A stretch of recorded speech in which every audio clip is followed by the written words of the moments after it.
Some deaths are tragic, some are shocking, and then there are those that make you stop, blink twice, and wonder how on earth they even happened. These are the stories that leave historians confused, investigators speechless, and the internet asking one simple question: how did someone manage to die like that? Today we're diving into the 5 most dumbest deaths ever recorded in human history. Buckle up, because these aren't just bizarre, they're jaw-dropping. A man has died from his injuries after he was magnetically pulled into an MRI machine while wearing a large metal chain around his neck. On July 16, 2025, something happened inside a Long Island medical facility that it barely sounds real. It was supposed to be just a quick knee scan, nothing more. Keith McAllister, a 61-year-old husband, father, and grandfather, had gone with his wife, Adrienne, simply to keep her company. He'd done this before. They'd been to the same place before. Nothing ever felt dangerous about it. But this time, everything went wrong in a way no one could have imagined. Keith walked into Nassau Open MRI in Westbury, wearing the same heavy 20-pound metal chain he'd worn countless times. According to Adrienne, the staff already knew about it. They'd seen it during previous visits. No one had ever told him to remove it. No one had ever warned him. And that tiny detail, that casual oversight, would become fatal. After Adrienne finished her knee scan, she needed help getting off the MRI table. A technician, someone who had seen Keith in that chain before, stepped out, then brought Keith into the room to help her. In that split second, a deadly mistake was already in motion. The MRI machine was still active, the magnet still charged, and anyone who has ever been near an MRI knows one truth: metal doesn't stand a chance. The moment Keith stepped forward, the machine seized the chain with unbelievable force. In an instant, that 20-pound weight became a weapon. The magnet ripped Keith across the room like he was weightless. Adrienne watched her husband's body snap forward, watched him go limp in her arms, watched something impossible unfold right in front of her. She later said she will never forget the sound, the speed, the sheer helplessness of that moment. What happened next was chaos. Adrienne and the technician pulling, screaming, begging someone to turn the machine off, desperate to free him. But the magnet doesn't let go. It doesn't loosen. Keith was trapped, pinned to it by his own necklace, unable to breathe, unable to move. And there was nothing they could do. Not with their hands. Not with their strength. Not with their tears. For nearly an hour, Keith stayed stuck to that machine. 1 full hour. By the time emergency crews arrived and finally freed him, the damage was already done. He had suffered multiple heart attacks. His body had endured trauma no one should ever experience. He died the next day because of a chain, a magnet, and a series of failures that should never have happened. Then came the questions and the finger-pointing. Authorities claimed Keith wasn't supposed to be in the room, but Adrienne and their daughter, Samantha, insisted the opposite, that a technician invited him in, that this wasn't a man wandering into danger by himself. This was a man following instructions, helping his wife, doing exactly what he was told in the presence of trained medical staff who should have known better. Samantha even said the reports making her father look like an intruder were not only wrong, they were cruel. And the most chilling part? Everyone in that room knew the risk. MRI machines aren't random. They are among the strongest magnets on Earth, capable of turning even something as small as a paperclip into a projectile. Adrienne now lives with the image of her husband being ripped away from her. Not metaphorically, but literally. She remembers begging for someone to shut the machine off. She remembers the fear on the technician's face. She remembers realizing, minute by minute, that no one was coming fast enough. And she remembers the silence that followed. Keith McAllister's death wasn't just strange. It wasn't just tragic. It was preventable. Painfully, obviously preventable. A perfect storm of human error, negligence, and assumptions ended a life that should never have been in danger. This skydiving footage was recorded from the point of view of veteran parachutist Ivan Lester McGuire. He is filming a student and instructor as they make their exit from the plane. On a bright, peaceful April day in 1988, the skies over North Carolina should have seen nothing more than another routine jump. Nothing out of the ordinary. Nothing dangerous. Nothing that would end in a nightmare. But what happened that afternoon remains one of the most unbelievable tragedies ever recorded in the world of skydiving. A veteran jumper, a man with more than 800 successful dives to his name, fell to his death because of a mistake so simple, so unthinkable, that even experts struggled to process it. His name was Ivan Lester McGuire. At 35, he wasn't just another skydiver. He was respected, skilled, a man who filmed others midair with a calm confidence only years of experience can build. That day, April 2nd, he arrived at the Franklin County Sports Parachute Center to capture a student instructor tandem jump on video. He had already done 2 jumps that day. This third one should have been just as smooth, just as effortless. But in the rush of preparing his heavy camera rig, in the rhythm of routine, something crucial was overlooked, something no one thought to check. Ivan exited the plane seconds before the student and instructor. His camera caught the blue sky, the free fall, the pair of jumpers drifting gracefully far below him. For a moment, everything was perfect, calm, controlled, familiar. Then, suddenly, the footage shook. Ivan's hand reached into the frame, searching, frantic, desperate, for the ripcord. There was no ripcord. The horror hit him in a single, chilling breath. "Oh my God, no." Those were his final words, recorded forever in the footage that continued capturing his helpless fall from 10,500 feet. There was no parachute on his back, no reserve chute, nothing that could save him.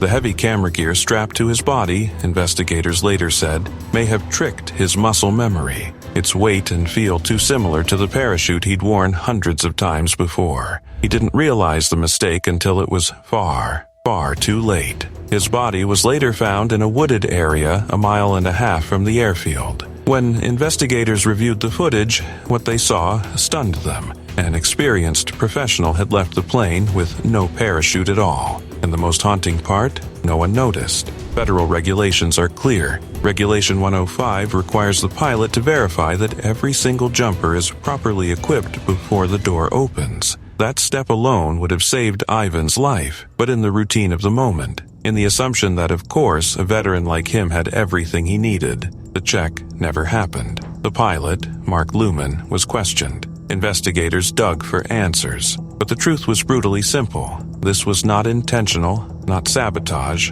not equipment failure. It was a chain reaction of assumptions, each person trusting the other, each person believing everything was normal. Nancy Fryer, the wife of the parachute center's owner, confirmed the chilling reality. No one on board realized Ivan wasn't wearing a parachute. No one paused. No one looked closely. If even one person had spoken up, one person had reached out, one person had tapped Ivan on the shoulder and said, "Hey, wait," he would have walked away that day. Instead, he fell through the sky with nothing to save him. Ivan's death shook the skydiving world to its core. How could someone with so much experience make such a basic mistake?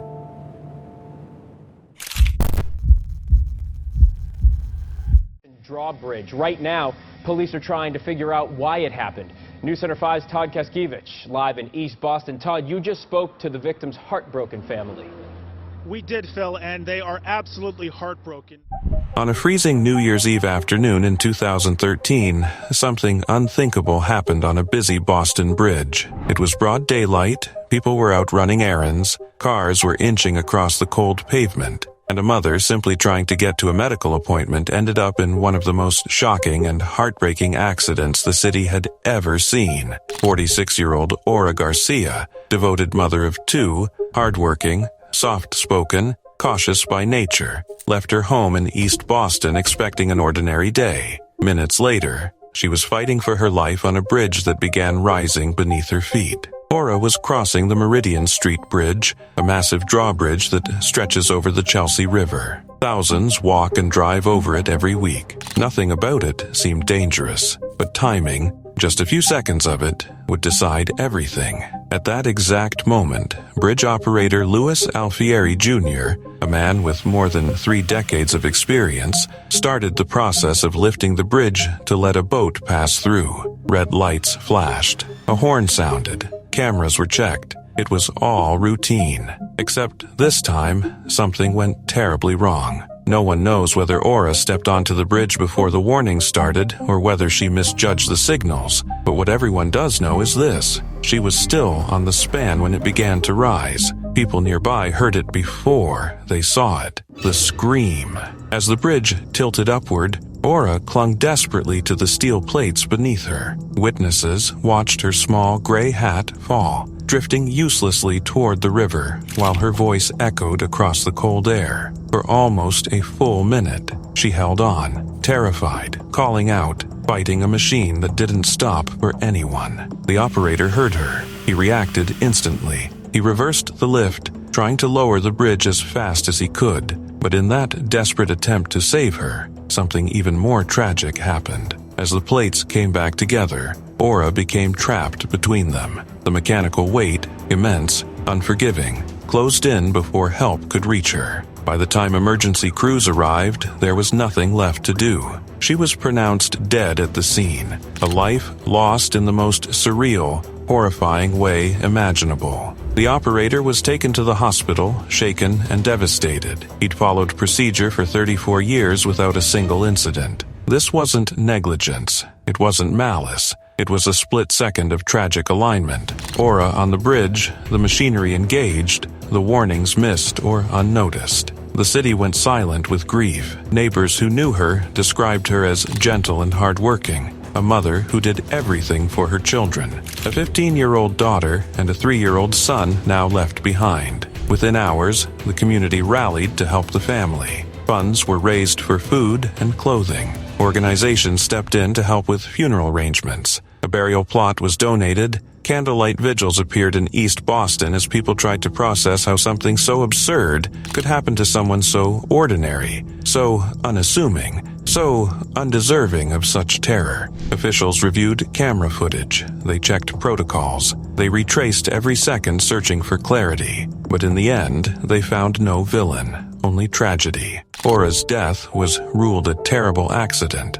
a collision between machinery and human fragility, a moment where technology moved on autopilot while a life was still in its path. And that's what makes this story stay with people. A mother walking to a doctor's appointment, a bridge she trusted, warnings she may not have heard, a machine that could not stop fast enough.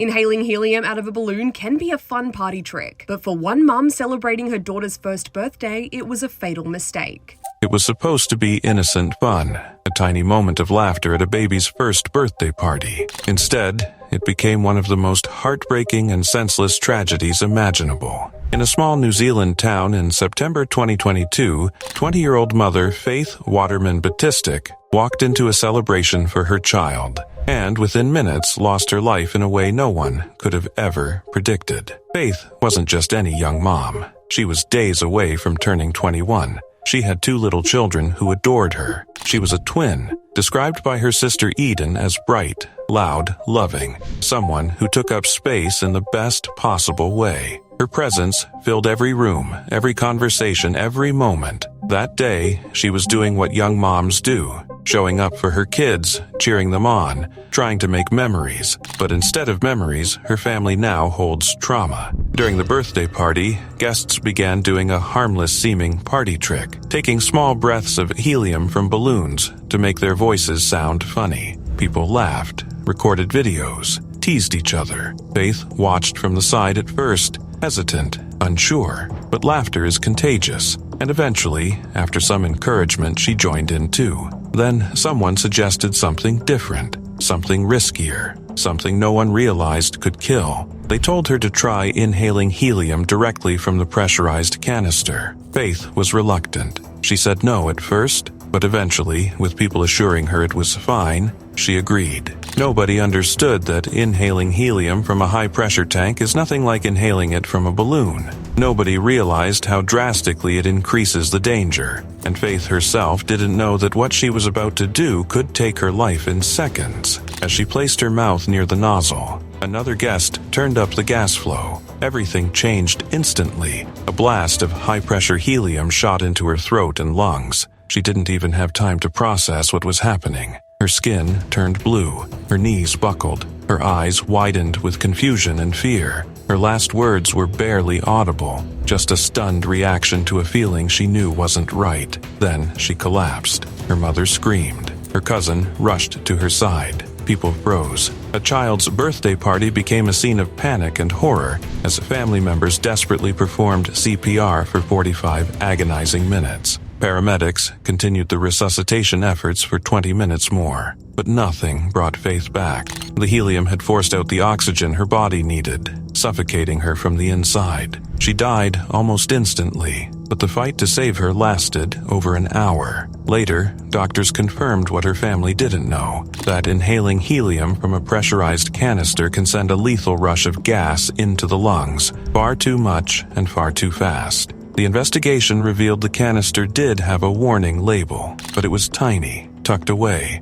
overshadowed by other instructions. The danger wasn't obvious, and by the time anyone realized the truth, Faith was already gone. The coroner urged companies to redesign labels, make them bold, make them clear, make them impossible to ignore, because if Faith had truly known what could happen, she never would have taken that breath. Faith's twin sister Eden still can't talk about helium without breaking down. She says losing Faith felt like losing half of herself. Their shared 21st birthday, something they'd planned to celebrate together, became a day of mourning. Her family refuses to buy helium. They avoid parties that use it. Even the sound of balloons can trigger panic, all because one moment of casual party fun wasn't as harmless as everyone thought.